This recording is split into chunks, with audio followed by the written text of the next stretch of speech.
ശബരീഷ്. ഞാൻ മലപ്പുറം ജില്ലയിൽ കാലിക്കറ്റ് യൂണിവേഴ്സിറ്റിയിൽ നിന്ന് വരുന്നു.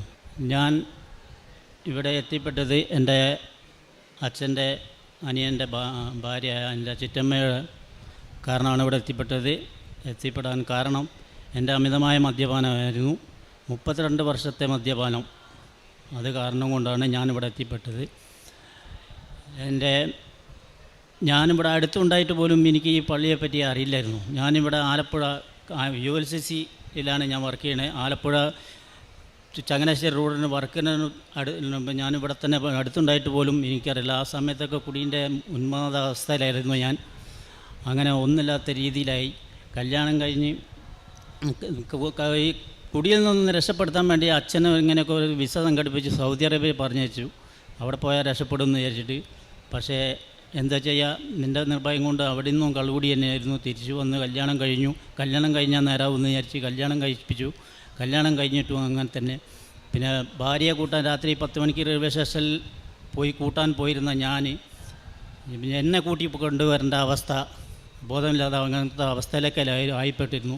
എന്നിട്ട് രക്ഷപ്പെടാൻ വേണ്ടി ഞാൻ അറിഞ്ഞും കൊണ്ടും മരുന്ന് കഴിച്ചിട്ടുണ്ട്. എൻ്റെ ഭാര്യ എൻ്റെ അമ്മ എല്ലാവരും കൂടി അറിയാതെ തന്നെ എനിക്ക് മരുന്ന് തന്നിട്ടുണ്ട്. പക്ഷേ അത് മരുന്ന് ഞാൻ അറിയാതെ കഴിക്കില്ല. കഴിച്ചിട്ട് പിന്നെ കുടിക്കുമ്പോഴും ഞാൻ ഛർദ്ദിച്ച് ഒഴിവാക്കുക. പക്ഷെ എന്നാലും എൻ്റെ കുടിയിൽ നിന്ന് മാറ്റം വരില്ല. ഛർദ്ദിക്കുമ്പോൾ എനിക്ക് കുടൽ പറഞ്ഞു വരുന്ന വരെ വേദന ഉണ്ട്, അസഹ്യമായ വേദന. എന്നാലും ഞാൻ കുടിയിൽ നിന്ന് ഒഴിവായില്ല. അത്രയും അഡിക്റ്റായി പോയിരുന്നു ഞാൻ കുടിയിൽ. പിന്നെ എങ്ങനെ രക്ഷപ്പെടണമെന്ന് ഒരു പിടുത്തമില്ല. എൻ്റെ അമ്മയാണെങ്കിൽ സ്വന്തം അമ്മ, ഞങ്ങളുടെ വീടിൻ്റെ അടുത്തൊരു കത്തോലിക്ക ചർച്ചുണ്ട്. അവിടെ അമ്മ യേശുവിൻ്റെയും മാതാവിൻ്റെയും ഭയങ്കര വിശ്വാസിയായിരുന്നു. അവിടെ പോയി പ്രാർത്ഥിച്ച് ഒരുപാട് പ്രാർത്ഥിച്ചിട്ട് എൻ്റെ കുടി മാറാൻ പ്രാർത്ഥിച്ചിട്ട് ഒന്നും ശരിയായില്ല. അതേമാതിരി സൗദിയിൽ പോയിട്ട് ഞാൻ 1999 പോയിട്ട് രണ്ടാമത് തിരിച്ചു വരുന്നത് 2008 എൻ്റെ കുടി കാരണം ഒരു പൈസ എനിക്ക് ഉണ്ടാക്കാൻ പറ്റില്ല, തിരിച്ചു വരാനും പറ്റില്ല. അങ്ങനത്തെ ഒരു അവസ്ഥയിലായിരുന്നു ഞാൻ. അങ്ങനെ പള്ളിയിൽ പോയി അമ്മ കരഞ്ഞ് പ്രാർത്ഥിച്ചിട്ട് വരുന്നവരും എല്ലാവരും എനിക്ക് വേണ്ടി പ്രാർത്ഥിച്ചിട്ടും 2008 ലാസ്റ്റാണ് ഞാൻ വരുന്നത്. അങ്ങനെയാണ് ഞാനിവിടെ എത്തിപ്പെടുന്നത്. അങ്ങനെ അത് കഴിഞ്ഞ് കൂടിയും കൂടുതലായിട്ട് ഇങ്ങനെ പള്ളിയുണ്ടെന്ന് പറഞ്ഞ് അങ്ങനെ പോയിട്ട് അങ്ങനെ അമ്മ എനിക്ക് വേണ്ടി അന്ന് എൻ്റെ സൈറ്റിൽ എനിക്ക് പ്രാർത്ഥന ഒന്നും കൊണ്ടുപോകാൻ ദിനചര്യയായിട്ട് കൊണ്ടുപോകാൻ കഴിയാത്തത് കൊണ്ട് അമ്മ ഉടമ്പടി എടുക്കാമെന്ന് പറഞ്ഞ് ഏറ്റെടുത്ത്.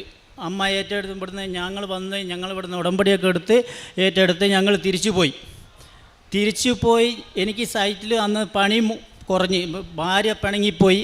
എനിക്കൊരു നിബന്ധന വെച്ചു, ഞങ്ങൾക്ക് 16 വർഷമായിട്ട് കുട്ടികളില്ലാത്തത് കൊണ്ട് ഒരു 10 മാസം കൊണ്ട് 1,00,000 രൂപ, മാസം 10,000 രൂപ വെച്ചിട്ട് 10 മാസം കൊണ്ട് 1,00,000 രൂപ ഉണ്ടാക്കിയാൽ നമുക്ക് ട്രീറ്റ്മെൻറ്റ് തുടങ്ങാം. അങ്ങനെ ആണെങ്കിൽ മാത്രം ഒരുമിച്ച് തീരുമാനിക്കാം. അങ്ങനെ പറഞ്ഞെങ്കിൽ കൂടി എന്നെ ഉപേക്ഷിക്കുകയായിരുന്നു. അതെനിക്ക് പിന്നീടാണ് മനസ്സിലായത്. അതെനിക്ക് മാതാവ് വെളിപ്പെടുത്തി തന്നു നേരിട്ട്. അങ്ങനെ അവൾക്കറിയാം 10,000 പോയിട്ട് ഒരു മാസം എനിക്ക് 1,000 രൂപ മിച്ചം വെക്കാൻ കഴിയില്ല. അങ്ങനത്തെ കുടിയാണ് എൻ്റെ കുടി. അതുകൊണ്ട് അവൾക്കറിയാം. അതപ്പം ഞാൻ പറഞ്ഞു നോക്കാം, ഞാൻ ശ്രമിക്കാം. ഞാൻ പറഞ്ഞു അവളെ അക്കൗണ്ടിലേക്ക് ഞാൻ ആദ്യം അയക്കാമെന്ന് പറഞ്ഞു. നിൻ്റെ അടുത്ത് വെച്ചാൽ ശരിയാവില്ല, അത് പറ്റൂല, നിങ്ങൾ വെക്കണം, നിങ്ങൾക്കൊരു ഉത്തരവാദിത്ത ബോധം വരണം. അതെനിക്കുണ്ടാവില്ല എന്ന് എനിക്കും അറിയാം. എന്ത് ചെയ്യണമെന്നറിയാം, നോക്കാമെന്ന് പറഞ്ഞു ഞാൻ. അങ്ങനെയാണ് ഞാൻ ഈ അമ്മയും ഇവിടെ വന്ന് ഉടമ്പടി എടുത്ത് തിരിച്ച് പോയി രണ്ടും കുടിച്ച് ഞാൻ കൂടെ തിരിച്ച് എൻ്റെ പണി പോയാൽ മട്ടായി. പിന്നെ അത് രണ്ടാമത് കിട്ടി. ആ പോണ വഴിക്ക് ഞങ്ങൾ തിരിച്ച് പോണ വഴിക്ക് യാദൃശ്യമായി ഞങ്ങളുടെ ULCC ലീഡറെ കണ്ട് ലീഡർ പിന്നെ വിളിച്ചു പറഞ്ഞ് പണിക്ക് കയറാൻ. ആ സമയം കയറാൻ എനിക്ക് 2 ദിവസം നിൽക്കുകയാണ് ഞാൻ പിന്നീടും കുടിച്ചിട്ട് അമ്മ പിന്നെ പൊട്ടിക്കരഞ്ഞ് നെഞ്ഞത്തടിച്ചിട്ട്, അന്നേരം ഞാൻ കുടിച്ചില്ല.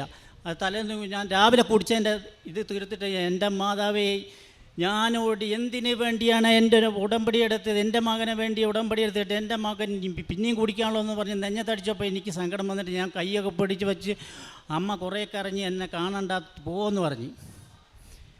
അന്ന് ഞാൻ പിന്നെ ഇറങ്ങിപ്പോയി. ഞാൻ കുടിച്ചു ബോധമില്ലാതെ കുടിച്ചു. പിറ്റേന്ന് രാവിലെ എനിക്ക് അത് 2 ദിവസം കഴിഞ്ഞിട്ട് തിരിച്ചു പോന്നാൽ മതി. രാത്രി ഞാൻ വണ്ടി കയറി നേരെ ആലപ്പുഴ ഇറങ്ങി നേരെ ഇവിടെ വന്നു.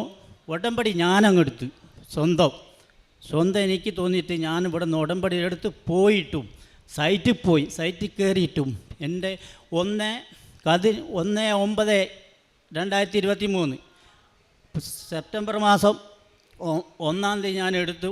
പക്ഷേ കുടി നിന്നില്ല.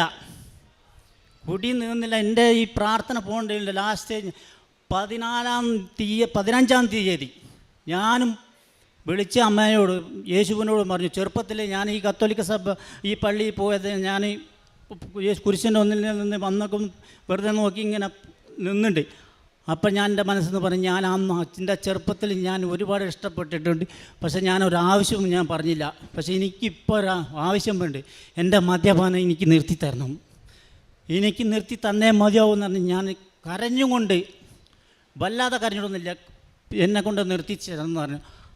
അത് കരഞ്ഞു. 16-ാം തീയതി മുതൽ പിന്നെ എനിക്ക് കുടിക്കേണ്ടി വന്നില്ല. അത് എന്താണെന്നുള്ളത് സത്യം എനിക്കറിയില്ല. മറ്റ് ഞാൻ ശബരിമലയ്ക്ക് പോകുമ്പോൾ മാല ഇടുമ്പോൾ മാത്രമേ ഞാൻ കുടിക്കാതെ വന്ന ദിവസമുള്ളൂ. മാല സ്പോട്ടിൽ എന്തേ കളവ് പറഞ്ഞിട്ട് മാല ഊരുക, ഞാൻ എപ്പോഴെത്തും ഒപ്പം നേരെ പോകുക, കള്ള് എവിടെ നിന്ന് കിട്ടുമോ അത് വാങ്ങാൻ കുടിക്കാൻ വേണ്ടിയിട്ട്. അങ്ങനത്തെ ഞാൻ ഇനിയിപ്പോൾ കള്ള് കുടിക്കുന്നത് കണ്ടാൽ എൻ്റെ സ്വന്തം അടുത്തിരുന്നൊരു കൂട്ടുകാർ കുടിക്കുന്നത് കണ്ടാലും എനിക്കൊരു പ്രശ്നമില്ല. എന്താ സംഭവിച്ചതെന്ന് എനിക്കല്ല. പക്ഷേ അതിൻ്റെ ഇടയ്ക്ക് വേറൊരു മിറക്കിൾ സംഭവിച്ചു. വരില്ല എന്ന് പറഞ്ഞ് ഞാൻ അന്ന് പറഞ്ഞു, പിന്നെ ഞാൻ അങ്ങനെ കുടി നിർത്തിയെന്ന്. അപ്പോഴേ ഞാൻ കുടി നിർത്തിയ സമയത്ത് ഞാൻ പറഞ്ഞു കുടി നിർത്തി. എൻ്റെ ഭാര്യ വിശ്വസിച്ചില്ല. ഒരുപാട് കേട്ടതാ ഞാൻ ഇനി കുടിക്കില്ല, ഞാൻ കുടി നിർത്തിയെന്ന്. ഭാര്യ പറഞ്ഞ്, നിങ്ങൾ എന്ന് 1 ലക്ഷം ഉണ്ടാക്കുമെന്നോ അന്ന് ഞാൻ വരും. 10 മാസം കഴിഞ്ഞിട്ട് അവൾക്ക് അറിയാൻ ഉണ്ടാക്കാൻ കഴിയില്ല. പക്ഷേ ഈ കഴിഞ്ഞ ഏപ്രിൽ 2-ാം തീയതി 1-ാം തീയതി ഇവൾ എനിക്ക് 31-ാം തീയതി മാർച്ച് 31-ാം തീയതി എനിക്ക് ചെറിയൊരു സംഖ്യ ലോട്ടറി അടിച്ചു. ആ ലോട്ടറി അടിച്ചു എന്ന് പറഞ്ഞപ്പോൾ ഞാൻ വരുന്നുണ്ടെന്ന് പറഞ്ഞു. ഞാൻ പറഞ്ഞു ആലപ്പുഴയിലോട്ട് വരാം, ഞാൻ കായംകുളമാവണമെന്ന്. പത്തനാപുരത്താണ് ഞാൻ പണിയെടുക്കണേ. ഞാൻ പറഞ്ഞു ആലപ്പുഴ പോകാമെന്ന്. എൻ്റെ ലക്ഷ്യം ഇവിടെ കൊണ്ടുവരിക എന്നുള്ള. അപ്പോൾ ആലപ്പുഴ ഇറങ്ങിയാൽ മതി അറിഞ്ഞ് രാത്രിത്തെ വണ്ടി കയറി പുലച്ചയ്ക്ക് അവൾ വന്നിറങ്ങി. അവൾ ബസ് സ്റ്റാൻഡിൽ വന്നൊക്കെ എന്നെ വെയിറ്റ് ചെയ്തു. ഞാൻ പത്തനാപുരത്ത് നിന്ന് എത്തുന്നവരെ വെയിറ്റ് ചെയ്ത് ഞങ്ങളിവിടെ വന്നു. ഇവിടെ ഒരു വീടിൻ്റെ അവിടെ നിന്ന് റൂം എടുത്തു, ഞങ്ങളിവിടെ താമസിച്ചു. ഇവിടെ വന്ന് ഫ്രഷ് ആയതിനു ശേഷം ഞാൻ അവിടെ നിന്ന് ഫ്രഷ് ആയിട്ടാണ് വരുന്നത്. ഇവിടെ എല്ലാം കഴിഞ്ഞ് ഞങ്ങളിവിടെ വന്ന് പ്രാർത്ഥിച്ചു പോയി. പിറ്റേന്ന് എൻ്റെ അച്ഛനും അമ്മയും എല്ലാവരും വരുന്നുണ്ട്. ഞാൻ അങ്ങനെ സംഭവം പറഞ്ഞപ്പോൾ അവർ നാളെ എത്തുമെന്ന് അറിഞ്ഞ് ഞങ്ങൾ പിറ്റേന്ന് ഇവിടെ വന്ന് ഉടമ്പടി എടുത്തു.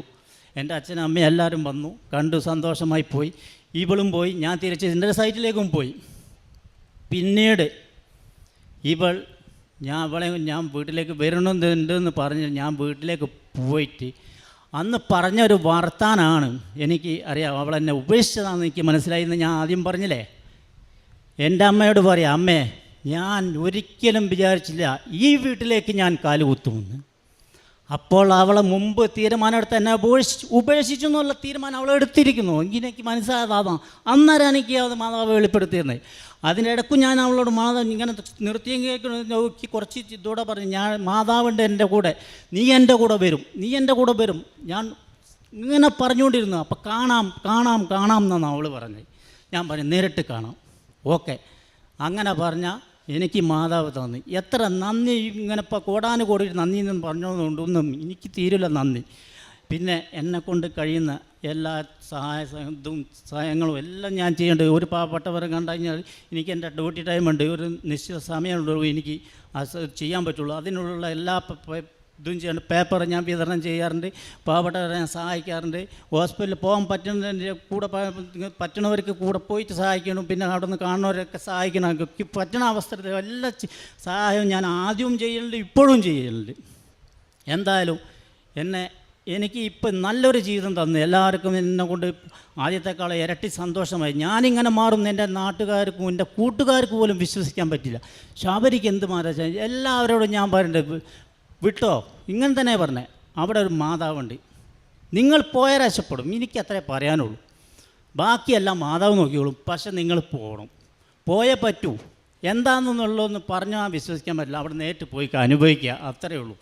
അങ്ങനെ ഞാൻ പറഞ്ഞിട്ടുള്ളൂ എല്ലാവരോടും. എന്ത് സംഭവിച്ചാലും അമ്മ വിളിച്ചു പറയും, അവിടെ ഇങ്ങനെ സംഭവം. ഞാൻ പറയും, ഇവിടെ കൃപാസന അമ്മയെ പോയി കാണാൻ പറയും. അങ്ങനെ ഇപ്പം തന്നെ പറയാറ്, വേറെ ഒന്നും ഞാൻ പറയില്ല. അതുകൊണ്ട് എനിക്ക് എന്തായാലും നല്ല ഇത് കിട്ടിയത്, ഈ അനുഗ്രഹം കിട്ടിയത് എൻ്റെ മാതാവും എൻ്റെ ഈശോ തമ്പുരാനാണ്. എനിക്ക് പരിശുദ്ധമ്മയ്ക്കും തിരുക്കുമാരനും വലിയൊരു നന്ദി പറയാൻ നമുക്ക് വലിയൊരു സാക്ഷ്യമാണ്. അതായത് 32 വർഷമായിട്ട് ഈ മദ്യപാനത്തിൽ നിന്ന് മാറാൻ, ജീവിതം മുഴുവൻ ജീവിതം മുഴുവൻ കയ്യിൽ നിന്ന് പോയ ഒരാളാണ്. വലിയൊരു സാക്ഷ്യമായിട്ട് നമ്മുടെ മുമ്പിൽ വന്ന് നിൽക്കുകയാണ്. നമുക്കറിയാം 38 വർഷമായിട്ട് ബെത്സേദ കുളക്കടവിൽ കിടക്കുന്ന രോഗിയെ കർത്താവ് അടുത്ത് ചെന്നിട്ടാണ്, അവൻ്റെ അടുത്ത് ചെന്നിട്ടാണ് അവനെ കിടക്കയെടുത്ത് നടക്കാൻ പറയുന്നത്. അപ്പോൾ തീർച്ചയായിട്ടും ഈ മകൻ്റെ അടുത്തേക്ക് പറയുന്നത് പലതവണ അമ്മ ഉടമ്പടി എടുത്തു, അതിൽ ചെയ്യാൻ നോക്കി നടന്നില്ല. പക്ഷേ പിന്നീട് ഞാൻ തന്നെ തീരുമാനിച്ച് 2023 ഇവിടെ വന്ന് അമ്മയുടെ മുമ്പിൽ ഉടമ്പടി എടുത്ത് സെപ്റ്റംബർ മാസം ഉടമ്പടി എടുത്ത് എന്നിട്ട് പറയണം, സെപ്റ്റംബർ മാസം 16-ാം തീയതി ഈ മദ്യപാനം എങ്ങനെ നിന്നെന്ന് എനിക്ക് പോലും അറിയാൻ പാടില്ല. എൻ്റെ കൂട്ടുകാർ വിശ്വസിച്ചിട്ടില്ല, എൻ്റെ നാട്ടുകാർ വിശ്വസിച്ചിട്ടില്ല. നിബന്ധന വെച്ചിറങ്ങിപ്പോയ ജീവിത പങ്കാളി തിരിച്ച് ജീവിതത്തിലേക്ക് വന്നു. അങ്ങനെ കയ്യിൽ നിന്ന് പോയ ജീവിതത്തെ പരിശുദ്ധ അമ്മ ഇങ്ങനെ ചേർത്ത് പിടിച്ച് കൊണ്ടുവന്നു. നിങ്ങളിത് ഈ സാക്ഷ്യങ്ങളൊക്കെ കാണുമ്പോൾ നമ്മുടെ മനസ്സിൽ തട്ടണം. നിങ്ങളിവിടെ ഇരിക്കുന്നവരെ ഒരുപാട് നിയോഗങ്ങളുള്ളവരാണ്, ഈ സാക്ഷ്യം കാണുന്നവർ ഒത്തിരി നിയോഗങ്ങളുള്ളവരാണ്. നിങ്ങളുടെ മനസ്സിൽ പരിശുദ്ധ അമ്മയോടുള്ള വലിയൊരു വണക്കമുണ്ടാകണം.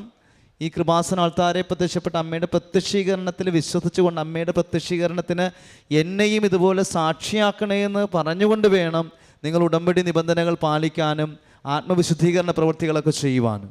അപ്പോൾ പരിശുദ്ധമ്മ നിങ്ങളുടെ കൂടെ എല്ലാവരുടെയും കൂടെയുണ്ട്. നമുക്ക് ദൈവത്തെ മഹത്വപ്പെടുത്തി വലിയ കരഘോഷത്തോടെ ദൈവത്തിന് നമുക്ക് നന്ദി പറയാം. അത്യപൂർവ ദൈവാനുഭവങ്ങൾ ഇനി നിങ്ങൾക്കും സ്വന്തം.